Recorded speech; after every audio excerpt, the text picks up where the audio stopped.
Bismillah ar-Rahman ar-Rahim. Alhamdulillahi Rabbil Alameen. As-salatu was-salamu ala nabiyyina Muhammad wa ala alihi wa sahbihi ajma'in. Amma ba'd.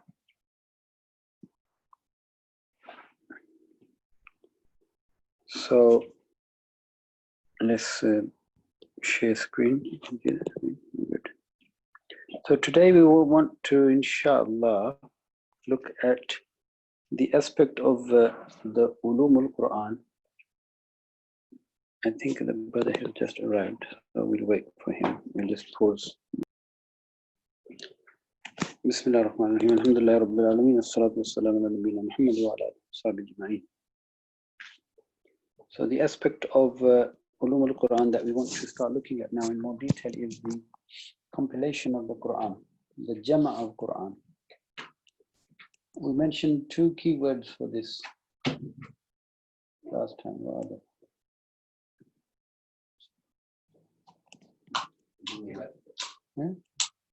Kutibat, which means written, to write. Kataba means to write. Duwinat means to bind between duffatain, baina duffatain, in between the two covers. You bind a book. And we mentioned that the Quran, as it was revealed to the Prophet ﷺ,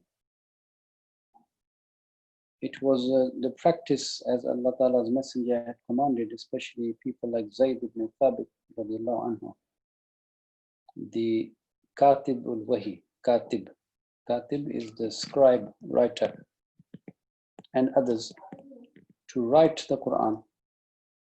And then the Prophet ﷺ would they would recite it to the Prophet ﷺ after they'd written it, and the Prophet ﷺ would check it to see if there was any mistake. Many of the Sahaba, they memorized surahs. Many of them had their own mushaf, their own book or compilation in which they had written the surahs that they had heard from the Prophet ﷺ, or they had memorized, or they would read. Those mushafs, did they have like I've heard a name for them, I can't remember what they were called. I don't know if there's a name for them. And I heard that there was different things in it, like Ibn Abbas's own kind of copy had things that he had. Yeah. He made notes on. He used to recite it along the way. Yes, so the mushaf, you have to understand that they would write the ayat, but they would also write some of the, like we write footnotes, their own in understanding all what the Prophet said about a matter. So it was not, I don't know exactly what you're referring to in terms of, they were called something. Yeah, I mean, I've heard it like a name. I can't remember what it was. I don't know. Masahif, maybe their Masahif, their own Musaf, maybe something like that. So, and we know it was fragmented, scattered, but it had been memorized and it had been written during the life of the Prophet. We are clear about that, we mentioned it. So after now the Prophet ﷺ's departure from the dunya, then we have to look at the compilation of the Quran that took place after that. Yeah, we know that in the last Ramadan of the Prophet's life, the Prophet was visited by Jibreel alayhi salam, as it was the custom every Ramadan, and he used to recite the Quran and he would repeat it with the Prophet ﷺ. But in the last Ramadan he did it twice. So the Prophet ﷺ, he said that this seems like my ajal, my lifetime span has come to an end. Now there is a very good chapter in Sahih al-Bukhari that I want us to read. Maybe not all of it today, but we will read one of the main hadiths from this. It is the chapter on the, if I look at this, page 477. So it's good to go to the source, yeah? To go to Sahih al-Bukhari itself. So this is Kitab Fadail al-Quran. This is Kitab Fadail al-Quran, the book of the virtues of the Quran. And approximately, if you go from page 477 to page 489, approximately 12 pages, there are ahadiths here which are all relevant to the subject matter that we are looking at. So hadith number, if you look in hadith, Sahih al-Bukhari, hadith number 509, up to hadith number 527. Yeah, 509 and up to hadith number 527. So you have 19 hadiths here regarding the compilation of the Quran, etc. So you should make this is your homework. You have to read these ayat. So these hadiths in Arabic, read them in Arabic. We will read one of them in Arabic today and read the meaning so that you have, and we have read these ahadiths from the source Sahih al-Bukhari. Okay? To go to the source and to inshallah have this written as a great reward for us that we read the actual ahadith. So after this, then the Prophet ﷺ passed away. Then there were many challenges for the Khalifa Abu Bakr radiallahu anhu. And one of his challenges was the Ridda apostasy. Many tribes, they became Muslim at the time of the Prophet ﷺ for political reasons, etc. But after the Prophet ﷺ, they then changed their mind. They went back. This is called a Ridda. And there's an ayah in the Quran about this. And دينه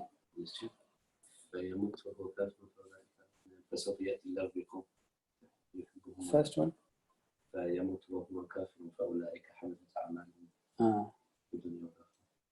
So Allah Ta'ala said in the Quran that people, all you who believe, if you turn back, you reject Iman and Islam after having accepted it, and then you die as a disbeliever, then you would have the punishment, the Ridda.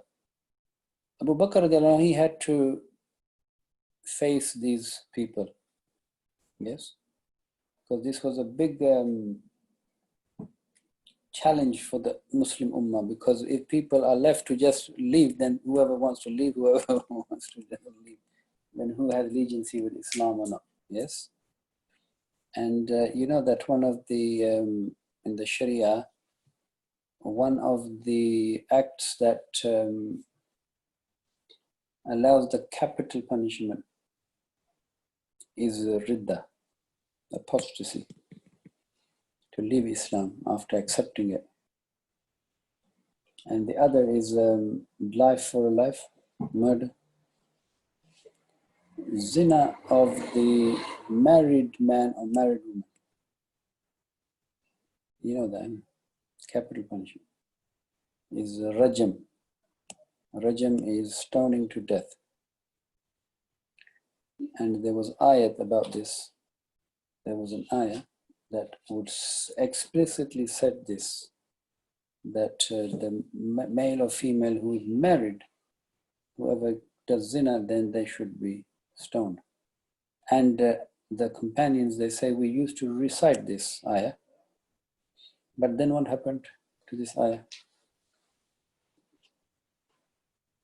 Mansukh, abrogated in its text, but remained in its meaning.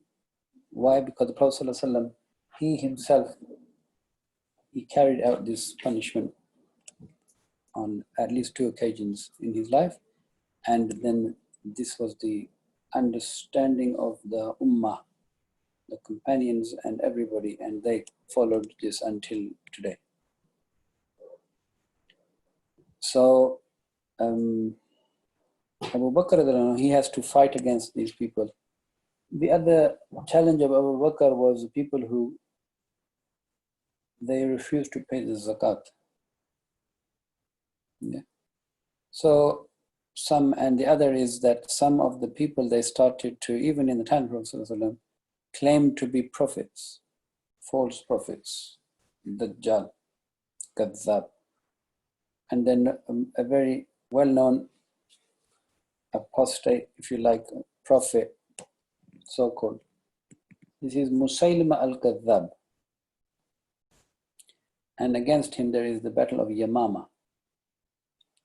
The Battle of Yamama took place 12 years after the Hijrah. So this means the Prophet ﷺ, he died in which year? 10th or 11th? Yeah, 11th, beginning of 11th. Yeah. And this is just 1 year after that. Yeah. Battle of Yamama, in which it is reported that 70 Huffaz Qurra, people who memorize the Quran, were shaheed. There is another opinion that I read in the Taqi Usmani's book that he said maybe 700.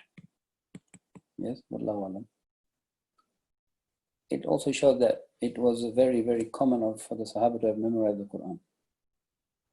Because it was oral tradition we mentioned before, yeah? This was the culture, oral.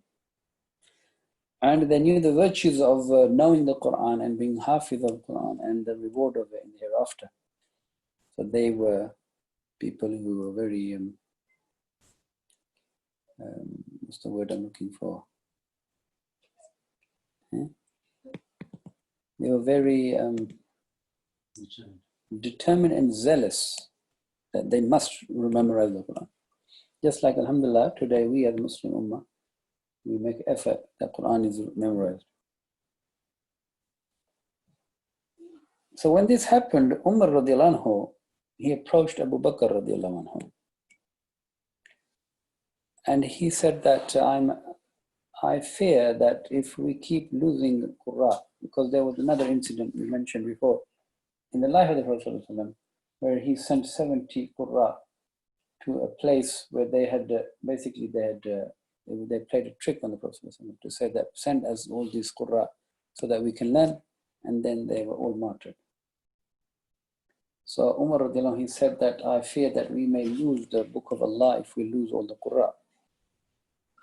So therefore we should make an effort to collect and compile it. Yes. And Abu Bakr, he was very reluctant initially, because he said, how can I do something that the Prophet ﷺ didn't do? And this may be an innovation. But Umar radiallahu anhu, and as we mentioned last time that Umar radiallahu anhu, many things he said, they were then revealed. And the Prophet ﷺ said about Umar that if there was to be a Nabi after me, it would be Umar. If. Of course, there's no Nabi but Rasulullah ﷺ. So he kept insisting, and then Abu Bakr, eventually Allah Ta'ala opened up his heart. And then they gave this job to Zayd ibn Thabit radiallahu anhu. So we want to now read this, what I've mentioned in the hadith form. What I've mentioned, I want us to read this in the hadith form. So I've put it up online. This is Sahih al-Bukhari, hadith number 509. Can you see this clearly? Who can read it? Start to read it. You don't have to read all of it. Read what you can.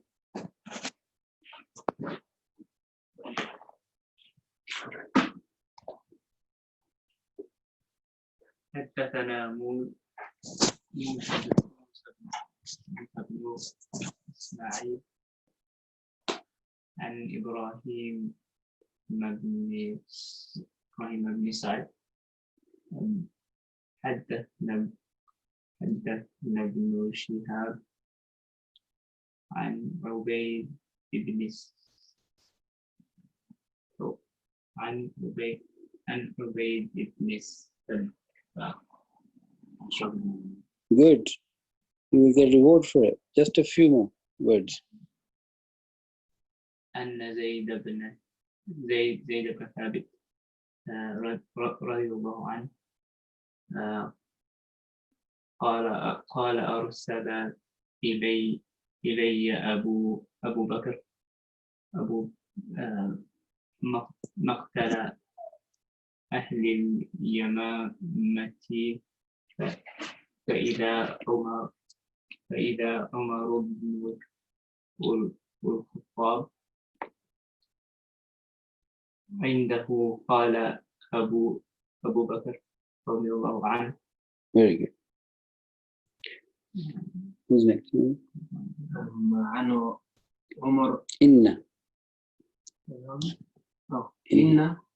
إن عمر أتاني فقال إن القتل قد استحر يوم اليمامة بقراء القرآن وإني أخشى أن يستحر القتل بالقرآن بالقراء بالمواتن فيذهب كثير من القرآن وإني أرى أن تأمر بجمع القرآن. قلت لعمر كيف تفعل شيئا لم يفعله رسول الله صلى الله عليه وسلم؟ قال عمر هذا والله خير. فلم يزل عمر يراجعني حتى شرح الله صدري لذلك ورأيت في ذلك الذي رأى عمر. قال زيد قال أبو بكر إنك رجل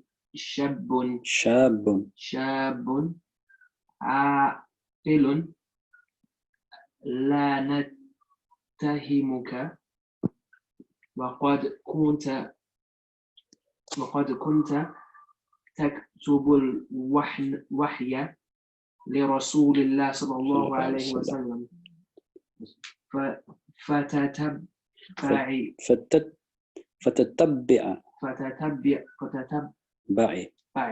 فتتبع القرآن فاجمعه ووالله لو كلفوني نقل جبل من الجبال ما كان أثقل علي مما أمرني من جمع القرآن. قلت كيف تفعلون شيئا لم يفعله رسول الله صلى الله عليه وسلم؟ قال هو والله خير. فلم يزل أبو بكر يراجعني حتى شرح الله صدري للذي شرح له صدر أبي بكر وعمر رضي الله عنهما. فتتبعت القرآن أجمعه من العصب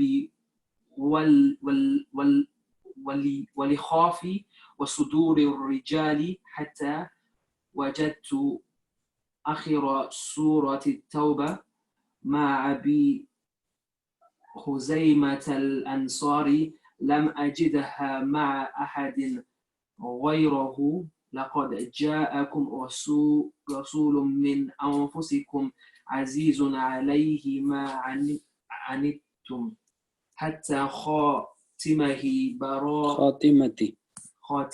براءة. فكانت الصحف عند أبي بكر حتى توفاه الله ثم إنذ عمر حياته ثم إنذ حفصة بنت عمر رضي الله عنه. Beautiful, mashallah. Excellent. So let's read the English. So if you take this, so you can read into it. All four of you read a few lines each.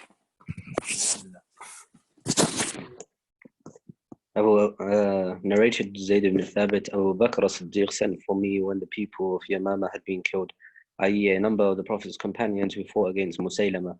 I went to him and found Umar ibn al-Khattab sitting with him. Abu Bakr then said to me, Umar has come to me and said, casualties were heavy among the Qur'an of the Qur'an, i.e. those who knew the Qur'an by heart, on the day of the Battle of Yamama, and I am afraid that more heavy casualties may take place among the Qur'an on other battlefields, whereby a large part of the Qur'an may be lost. Therefore, I suggest you, Abu Bakr, order that the Qur'an be collected. I said to Umar, how can you do something which Allah's apostle did not do? Umar said, by Allah, that is a good project. Umar kept on urging me to accept his proposal. To Allah opened my chest for it, and I began to realize the good in the idea which Umar had realized.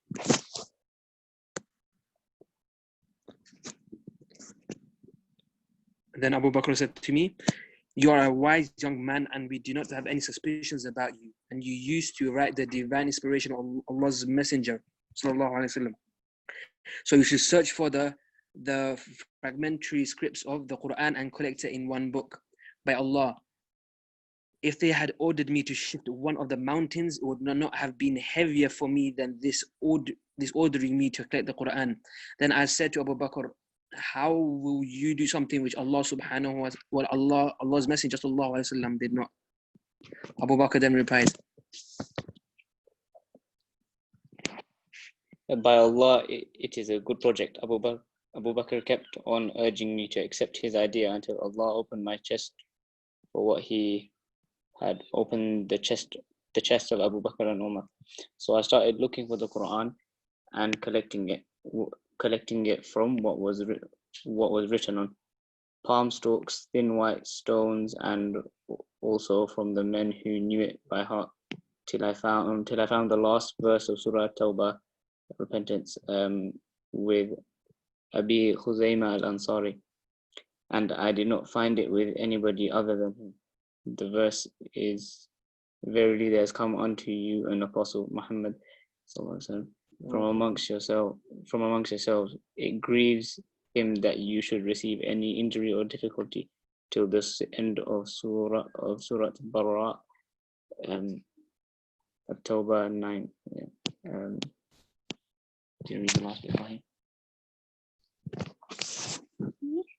Then the complete manuscript copy of the Quran remained with Abu Bakr till he died, then with Umar till the end of his life, and then with Hafsa, the daughter of Umar.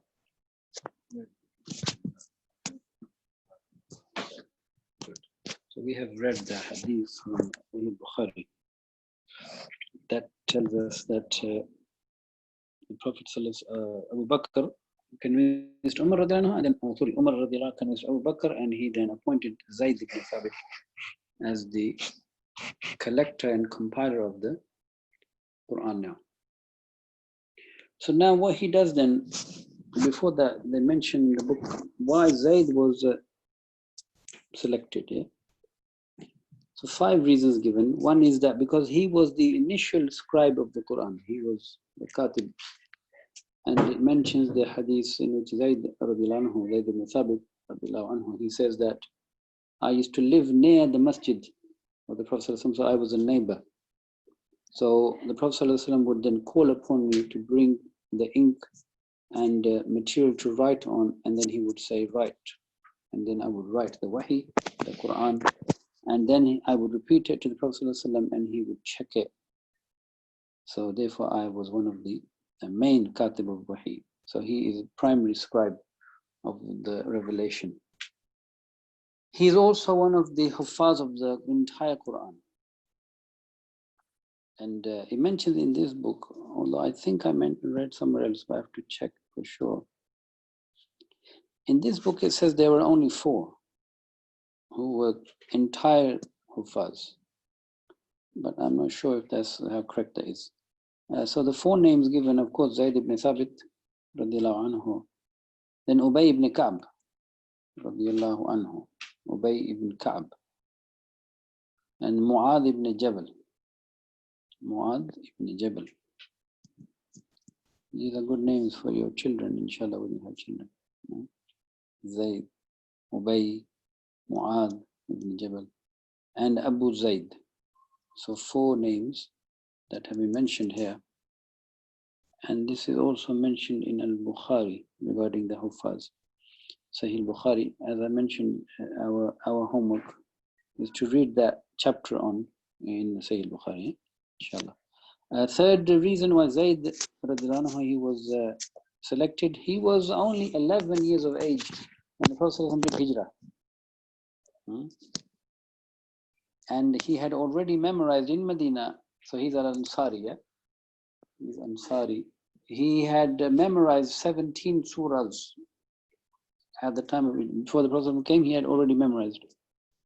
So he was very anxious and he was young, 11, fresh, sharp, young mind, good memory.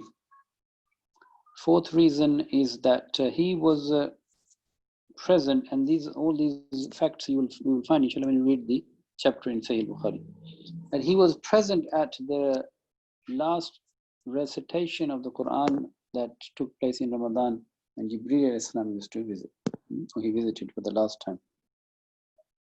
So he was present there, so he knew this. And he was fifth reason, he is one of the most knowledgeable companions regarding recitation of the Quran. And after during the lifetime of the other Khulafa, he remained a judge in Medina.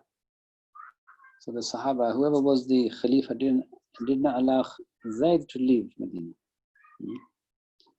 because of his it was a status. Of course, Allah gave him that he is the man whom Allah Ta'ala blessed with the Jama' of the Quran and his understanding. So he was a judge in Medina, and then he radiallahu anhu, passed away in 45 of Hijrah, 45 years.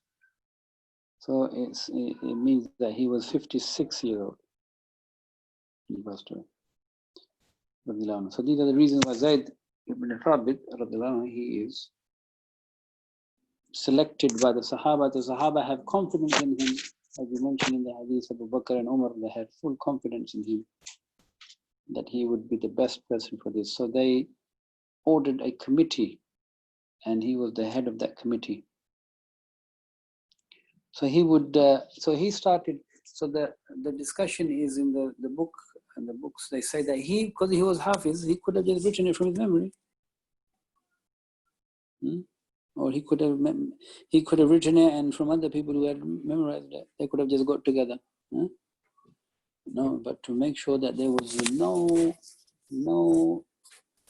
every effort was made to ensure that what we have is Al-Quran, mutawatiran, without any doubt. Yeah, when we mentioned mutawatir, what was the meaning of mutawatir? If you remember, mentioned hadith mutawatir. Can't be like polluted by some schema. More accurate. You're right.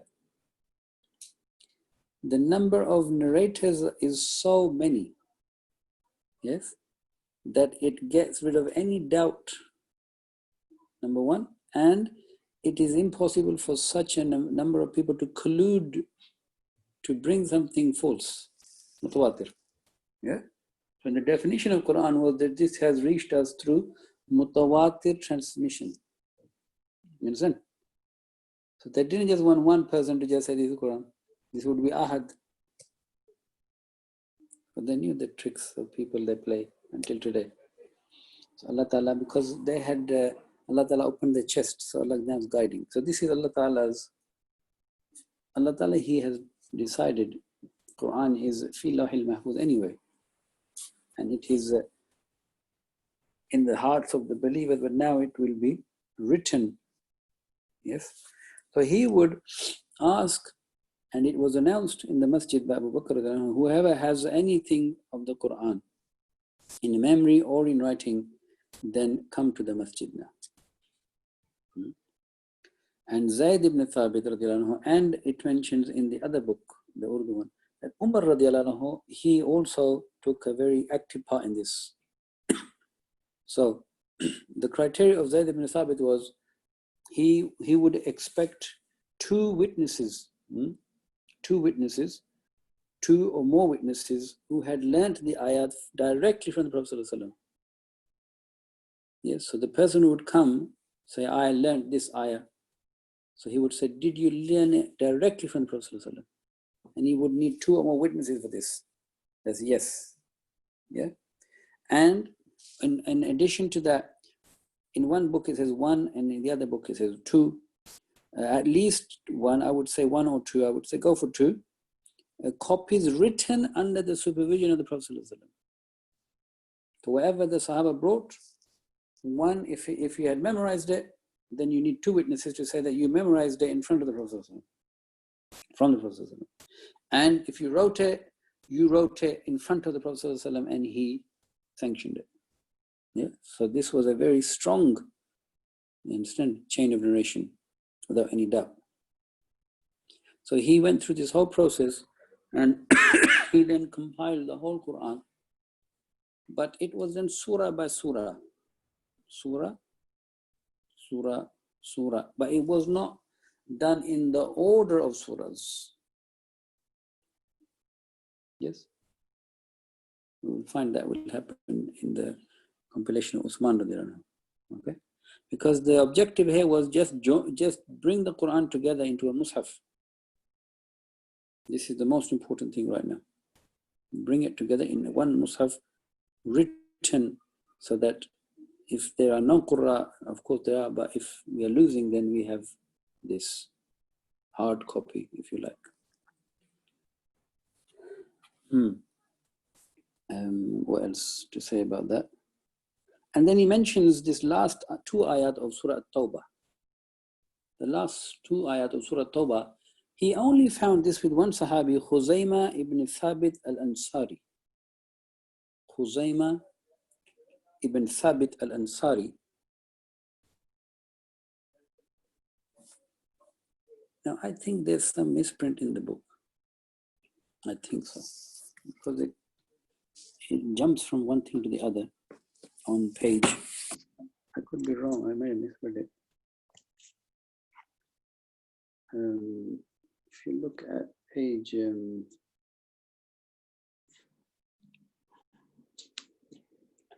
134.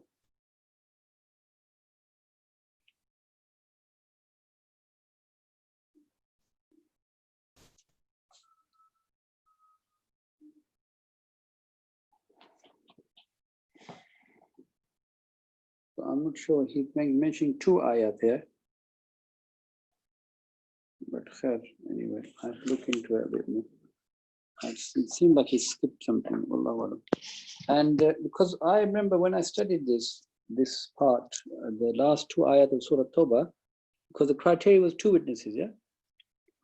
Khuzaymah ibn Thabit al-Ansari, now I couldn't find it in the books, but I said it is definitely in the Al-Itqan, the original book, yeah? Where the Prophet he bore witness, or he had given the witness of the Shahada of Khuzaymah ibn Thabit al-Ansari. So the Prophet ﷺ, he had given him the certification that he is trustworthy. So this compensated that, you understand that? Instead of two, this person is so trustworthy that the Prophet ﷺ has already given his certification of his trustworthiness. But I have to find the actual hadith in Al-Itqan. In Al-Itqan, it would be there. I remember this it was mentioned when we studied it with the Sheikh Sahib Hassan. So I remember he mentioned this. Khair.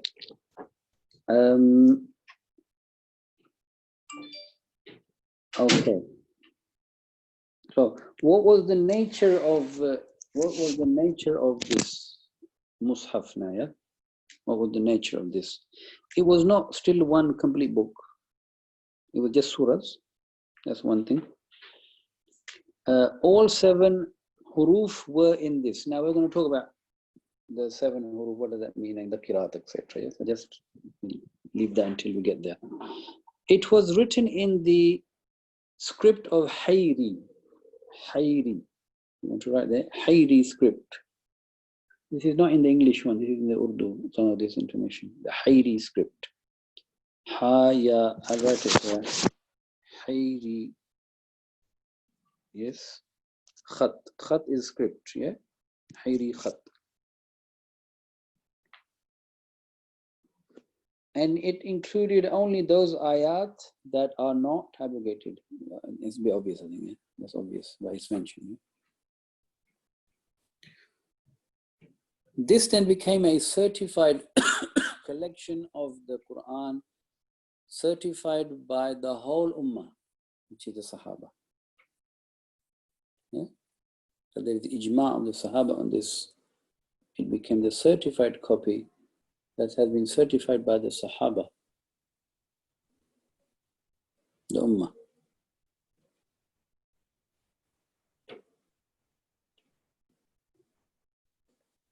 And this stayed with Abu Bakr radiallahu anhu until his life. Then after that, Umar radiallahu anhu, and then after his shahada, his daughter Hafsa. Hafsa is also wife, one of the wives of the Prophet ﷺ. Hafsa radiallahu anha, she had this mushaf. And then we will see later on Uthman radiallahu anhu, he then requested this mushaf from her when he was going to then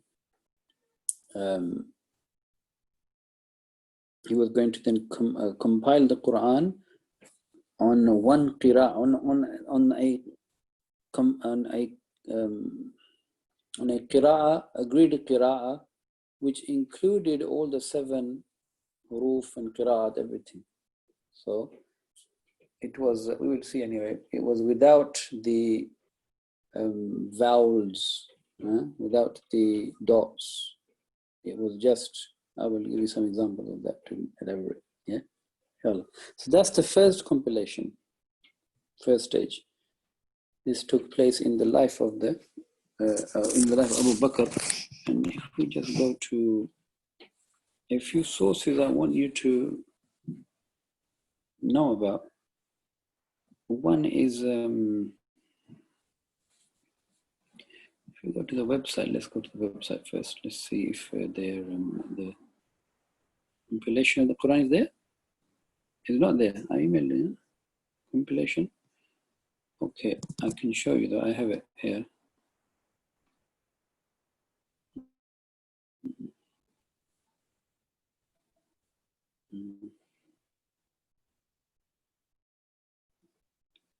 Okay, let's see.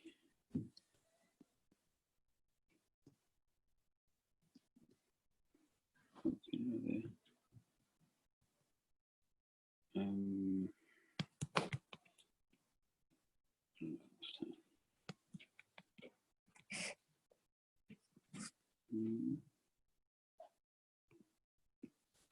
In timeline, did I call it? What did I call it?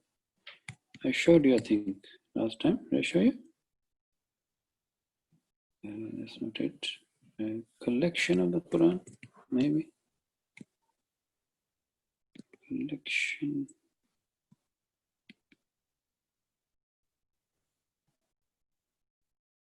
Out in my library, not in there. Okay, let me find it. Maybe quicker for me. Revelation. Huh? Revelation, yeah? What is it called again? Quranic Revelation. What is this? La hawla wa la quwwata illa billah. I just put it in my library.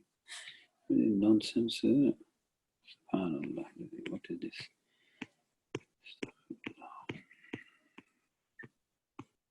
Let me find it for you. And we need to put that on the website.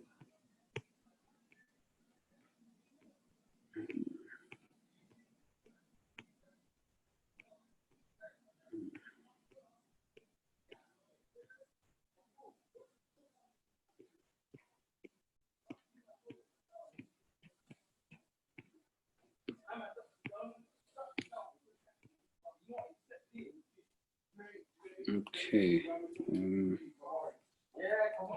Send it. Hmm?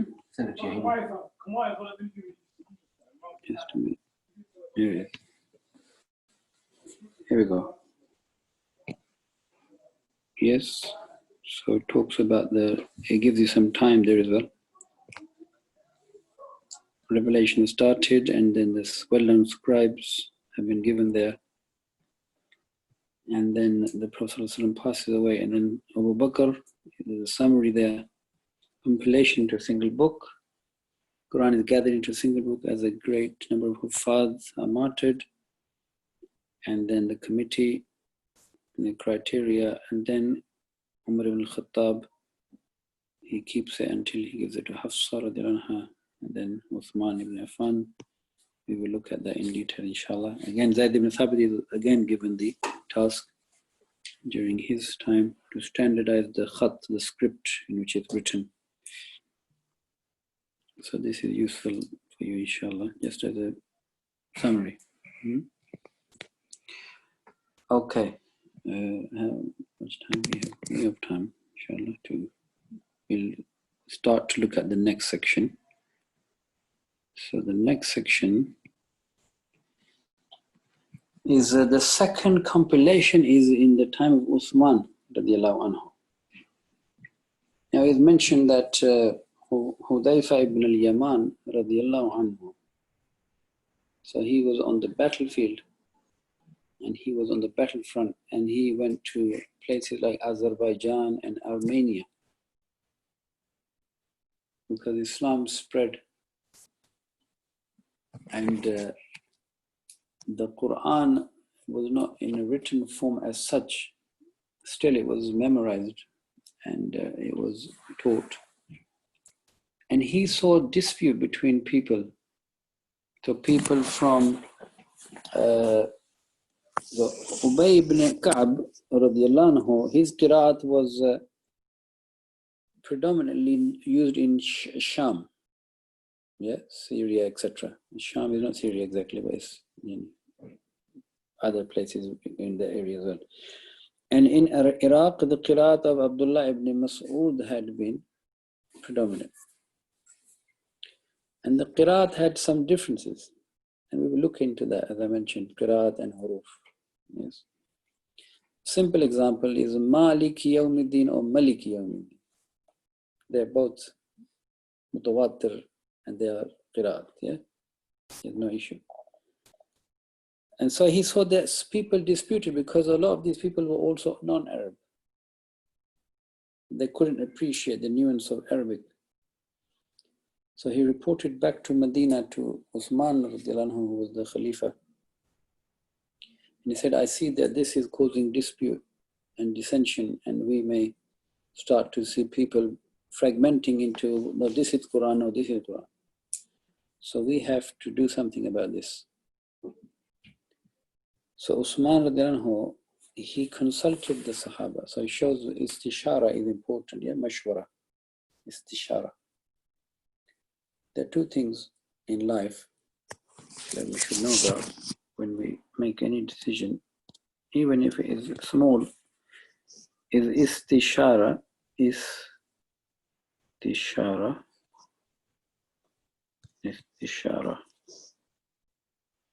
consult, seek other people's consultation.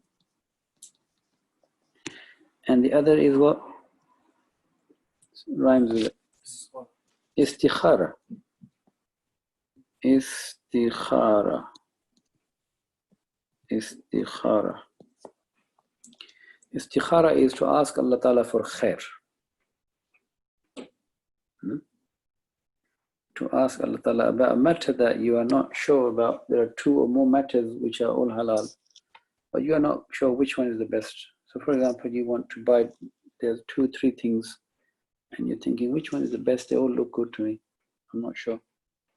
So you would ask people who know it, and then you make istikhara with Allah Ta'ala. The Sahaba, you would make istikhara for many things, common. It wasn't only special. Yes, even if they want to buy something, many things in life. just link with Allah Ta'ala. So Allah guide me to what's best for my deen and dunya. So he did istishara with the Sahaba. They all agreed that yes, we should combine, we should gather the Ummah onto one Mus'haf. Otherwise there would be chaos, misunderstanding. So he then asked for Hafsa's Mus'haf to be brought to him so that he would use that, because that had already been, if you like, compiled, but it wasn't in order of the surahs. Keep that in mind. Then he set up the committee. Zayd ibn Thabit, again, he's the leader of the committee.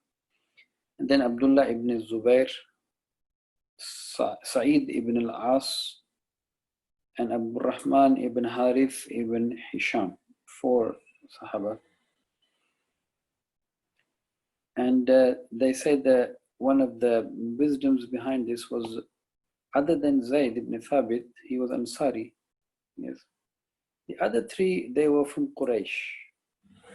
And Quran was revealed in the dialect of Quraysh, because Muslims were Qurayshi. So they would know that this is the Quraysh dialect or not.